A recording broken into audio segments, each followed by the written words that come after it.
Politique. Obama. Une guerre perpétuelle contre le terrorisme serait perdue d'avance. Barack Obama a annoncé ce jeudi qu'il allait lever le moratoire sur le transfèrement de détenus de Guantanamo vers le Yémen et relancer les efforts pour fermer les centres situés à Cuba. Il a plus largement annoncé un changement radical de la stratégie américaine dans la lutte contre le terrorisme. Dans un discours très attendu à la National Defense University de Washington, le président américain Barack Obama a annoncé un changement radical de la stratégie américaine en matière de lutte contre le terrorisme. Il a notamment évoqué l'encadrement du recours aux drones armés, la relance des efforts pour tenter de fermer la prison militaire de Guantanamo et a mis en garde contre une guerre perpétuelle des États-Unis contre les extrémistes, selon lui, perdue d'avance. Dans un discours mettant à jour la stratégie antiterroriste américaine, le président a révélé qu'il avait signé un nouveau mémorandum énonçant les circonstances dans lesquelles son pays pouvait avoir recours à des frappes aéronefs sans pilote à l'étranger. Ce texte précise que les personnes visées par ces bombardements doivent représenter une menace imminente contre les Américains. Les États-Unis n'utilisent pas de frappe lorsque nous avons la possibilité de capturer des terroristes.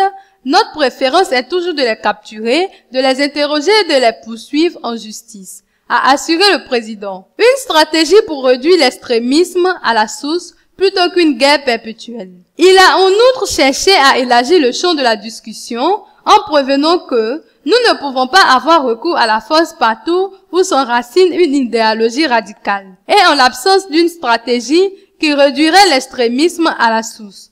Une guerre perpétuelle via des drones, des commandos ou des déploiements militaires serait perdue d'avance. Dans ce discours d'une heure, il est par ailleurs revenu sur le cas d'Anwar al-Awlaki, au lendemain de l'aveu par son gouvernement qu'il était responsable de la mort de cet imam radical américano-yéménite dans un bombardement de drones au Yémen en septembre 2011, dénoncé par certains groupes comme contraire à la Constitution. Mais lorsqu'un Américain part à l'étranger pour mener la guerre contre les États-Unis, et que ni les États-Unis ni nos partenaires ne sont en position de le capturer, avant qu'il ne mène à bien un complot, sa nationalité ne devrait pas le protéger, pas plus qu'un tueur isolé en train de faire feu sur la foule ne devrait être protégé par un commando de la police, a argumenté le président. Fermer Guantanamo. Lors de ce discours, Barack Obama a aussi annoncé qu'il allait lever le moratoire sur le transfèrement vers le Yémen de détenus de la prison militaire de Guantanamo à Cuba, tout en prévenant que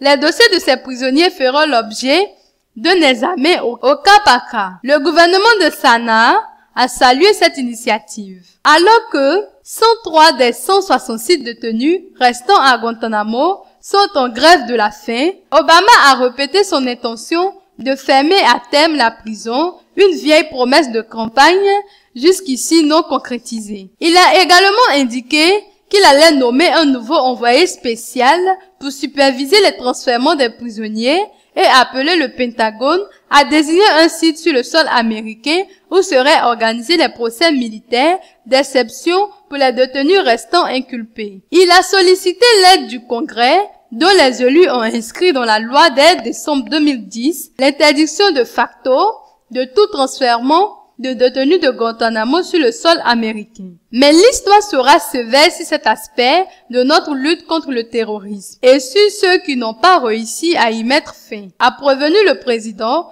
dont le discours a été interrompu plusieurs fois par une manifestante liée au groupe pacifiste Code Pink, finalement expulsé de la salle. Le président sous-estime la menace d'Al-Qaïda. Les adversaires républicains d'Obama ont réagi fraîchement à cet appel, le président de la Commission des Affaires étrangères de la Chambre, Ed Royce, estimant que le président continuait à sous-estimer la grave menace qu'Al-Qaïda et ses terroristes affiliés représentent. Même le sénateur John McCain, favorable à la fermeture de la prison, a dénoncé l'absence de plan cohérent, tandis que son collègue Sasby Chambliss reste opposé à la libération des prisonniers, qualifiant les 166 détenus des plus horribles tueurs du monde. Le discours présidentiel n'a pas non plus convaincu les défenseurs des droits de l'homme. L'influente organisation ACLU a ainsi estimé qu'il faut faire sortir notre pays du sentier de la guerre dès maintenant, pas dans un avenir non précisé. Et elle a aussi affirmé que les tribunaux militaires d'exception inconstitutionnelle devaient être dissous, pas déplacés sur le sol américain.